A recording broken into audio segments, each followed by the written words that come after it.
तो ये क्या बोलता है कि जैसे अगर किसी को कैंसर डायग्नोज हुआ और उसके 30 दिन में हॉस्पिटलाइजेशन हो जाता है, तो उन 30 दिन के दौरान जो भी खर्चे हुए थे, टेस्ट, डॉक्टर कंसल्टेशन, मेडिकल, वो भी आपके सम एश्योर्ड के अंदर कवर होंगे। हॉस्पिटलाइजेशन से निकलने के बाद अगले 6 महीने जो भी खर्चा होगा वो भी आपके मेडिकल इंश्योरेंस में कवर है।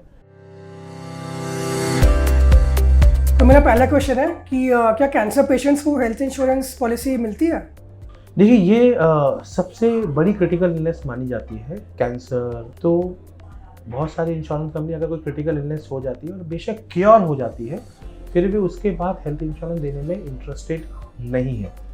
लेकिन पिछले 1-2 सालों में कुछ कंपनियों ने अलग से स्पेशलाइज प्लान लॉन्च किए हैं, थोड़े से कम सम एश्योर्ड पे, उनके प्रीमियम थोड़े ज़्यादा हैं, जहाँ पर वो कैंसर पेशेंट जो क्योर हो चुका है उनको वो हेल्थ इंश्योरेंस ऑफर करते हैं।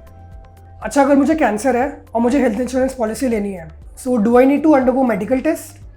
सो डिपेंड करता है किस एज पे है। तो ये हेल्थ इंश्योरेंस कंपनी की अपनी कॉल है, अंडरराइटिंग कॉल है। तो हेल्थ इंश्योरेंस में पहले आप अप्लाई करते हैं। अगर हेल्थ इंश्योरेंस कंपनी को लगता है कि इसमें मेडिकल टेस्ट मुझे लेना चाहिए, तो वो मेडिकल टेस्ट लेंगे, अदरवाइज वो डिक्लेरेशन के बेसिस पे आपकी पॉलिसी इशू कर देंगे। अगर आपको वीडियो अभी तक इन्फॉर्मेटिव लग रहा है तो आप सब्सक्राइब करेगा, बिकॉज हम इस टाइप के वीडियोस एवरी वीक डालते हैं। अच्छा, तो क्या स्टैंडर्ड हेल्थ इंश्योरेंस इनफ होता है for cancer treatments?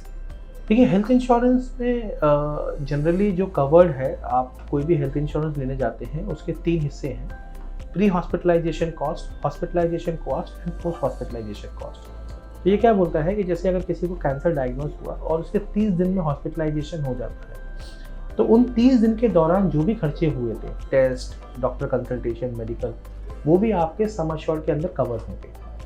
Post hospitalisation depend आप किस कंपनी का बाय करें, 60 दिन से लेके 180 दिन के लिए अवेलेबल है। तो इसका मतलब है कि अगर 180 दिन है, मतलब 6 महीने, मतलब हॉस्पिटलाइजेशन से निकलने के बाद अगले 6 महीने जो भी खर्चा होगा वो भी आपके मेडिकल इंश्योरेंस में कवर है।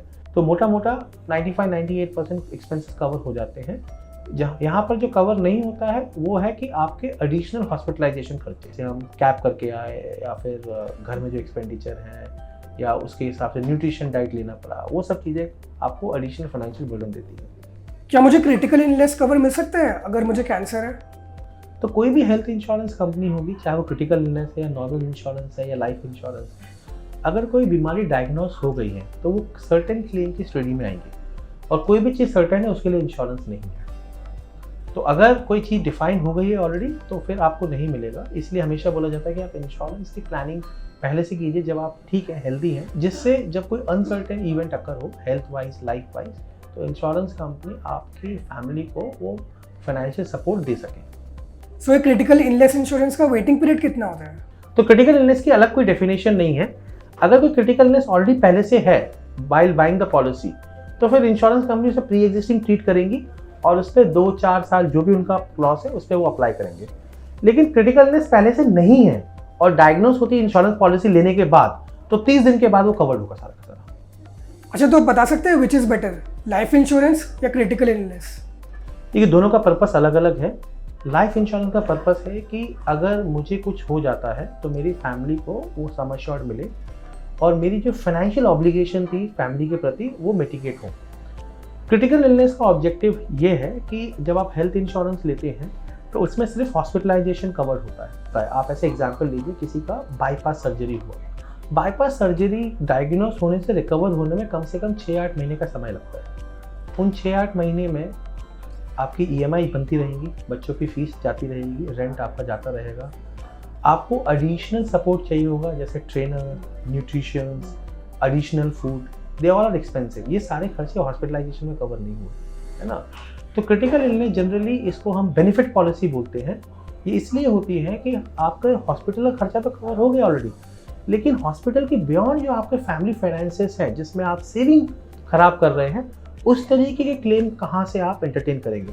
तो क्रिटिकल इलनेस जब आप बाय करते हैं तो उसमें एक ही कंडीशन है कि अगर उसमें डिफाइंड क्रिटिकल इलनेस ट्रिगर हो जाता है और उसमें अगर आपका सर्वाइवल पीरियड 15 से 30 दिन का है, डिपेंड्स अपॉन इंश्योरेंस कंपनी, तो आपको उतना सम एश्योर्ड दे दिया जाएगा बिना ये देखे कि आप वो खर्चा कर रहे हैं या नहीं कर रहे हैं। वेयरएज इन हेल्थ इंश्योरेंस में सिर्फ वही एक्सपेंस आपको मिलते हैं जो एक्चुअल में खर्चा हुआ है। अच्छा, तो do insurance premiums very with people with history of cancer?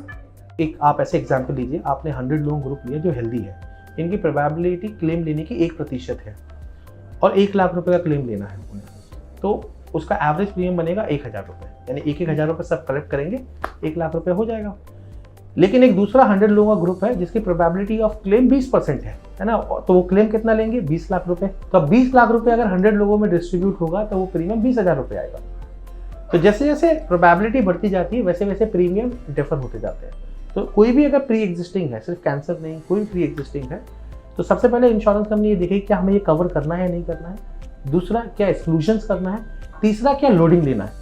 तो तीनों में से जो भी उनके लिए फेवरेबल आएगा, बेस्ड ऑन दैट वो प्रपोजल्स देंगे आप जब अप्लाई करते हैं, और आप उसको एक्सेप्ट करेंगे डिक्लाइन करेंगे, वो आपके हाथ में, उसके बाद आपका सब्सिक्वेंट कॉन्ट्रैक्ट ट्रिगर होगा।